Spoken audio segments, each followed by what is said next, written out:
This is a Corsair. You know this plane, but you don't know me. I'm an F-4U pilot. Maybe you never heard of me. Still, we're not strangers. I've got something on my mind, and it concerns you.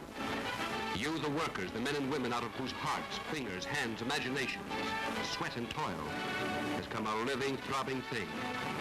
A plane. No, it's more than a plane. It's a Corsair. It's even more than that. It's among the first Corsairs to arrive at Henderson Field on Guadalcanal, 6,000 miles away. I've sat at the controls and felt the throb of the Corsair's 2,000 horsepower heart. A lot of the enemy have come to know this sweetheart, too. Only they've met her in a hailstorm. And the hail was 50 caliber bullets. And the storm was coming from 6 machine guns. There isn't a pilot out here in the lonely Pacific who isn't in love with her, the Corsair. Yeah, all of us in love with the same lady. Some lady, that plane. Take the rate of climb. How many other ladies do you know who can stand on their tails like that? And the range. Say, there's many a bomber that gave thanks because the Corsair is long-winded. And she's got a thick hide, too. Plenty of armor to dilute the sting of the Jet Zero. I wish you could have seen the pilots out here on Henderson Field put the F-4U through her paces. You'll be happy to know that the Corsair will go the limit and then some. That's the way a flyer likes a ship. We've got a lot of interests out here. Yes, sir. We can run the gamut from A to B. For instance, we lounge. Yeah, just lounge. Best sport in the world. Then there's volleyball. That's for the athletic type. There's also dominoes. How do you like that? African dominoes out in the Pacific where the natives think Africa is some kind of a double-decker sandwich. And every day is maid's day out. And the scuttlebutt usually flies heavy as it does around any wash line. And while we're just shooting the breeze about the distance of near beer, the ground crews are busy. Those Corsairs get their wings mended, their motors tuned, all their parts checked, radio kept in shape, machine guns aligned, and instruments tested.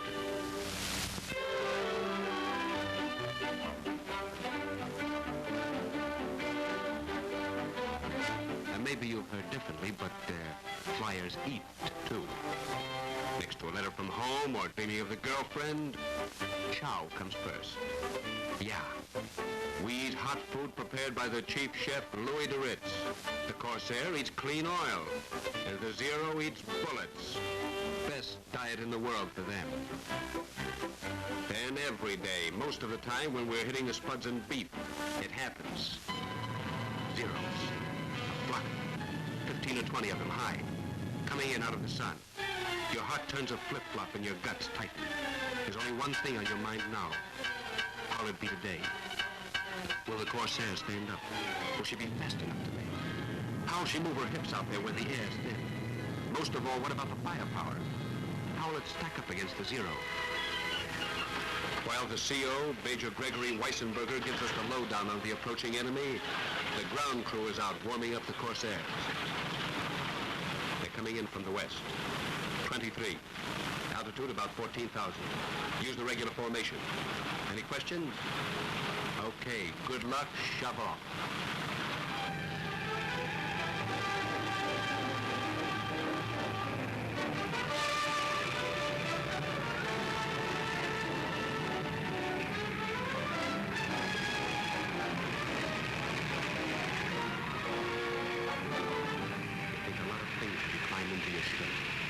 For a second there, you're not so sure. Then you're inside, and your confidence returns. She feels good, the Corsair. The panel is familiar. You know where the instruments are. This plane's contented and ready. The feel of the engine tells you that. You swing out into line and your propeller banging hell out of the air. There's the Major on one side and Thomas on the other.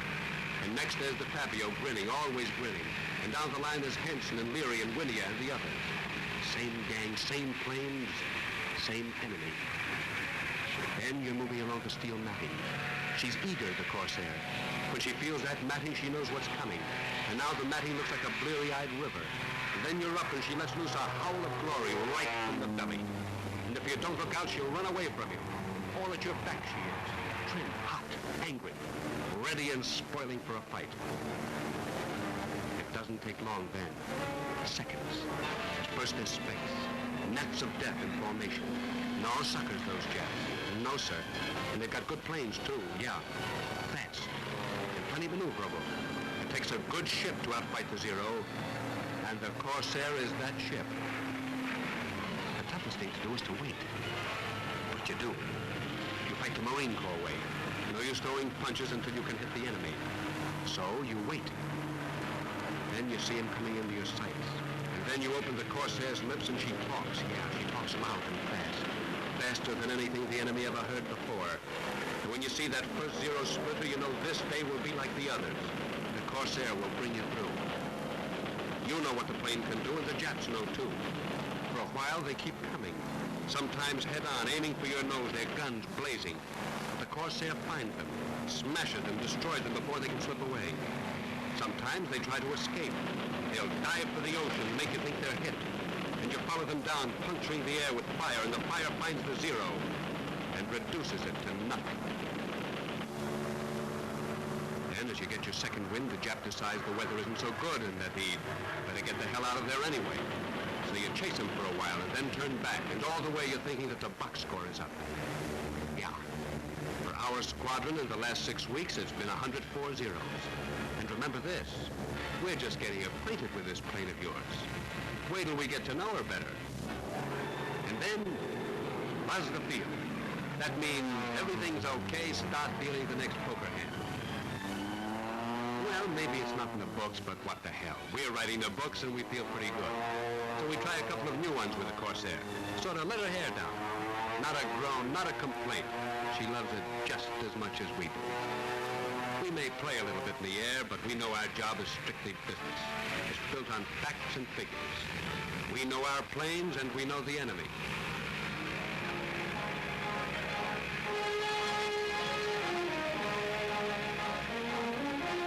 And now the ground crew takes over. Refuel, clean and load the guns, patch up the battle wounds. Meanwhile, we're giving the old man a recount of the day's work.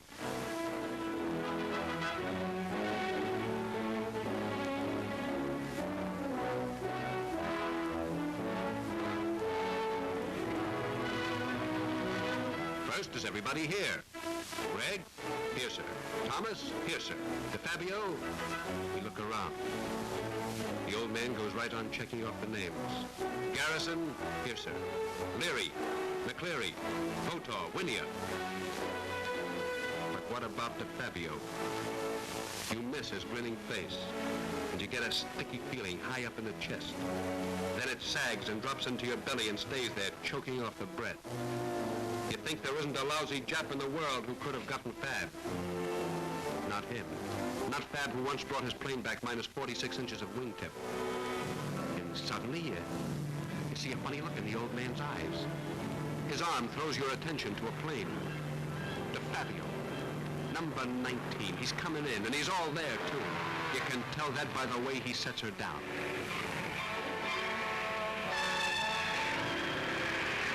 Yeah. Still wearing that grin, too. Fab is back.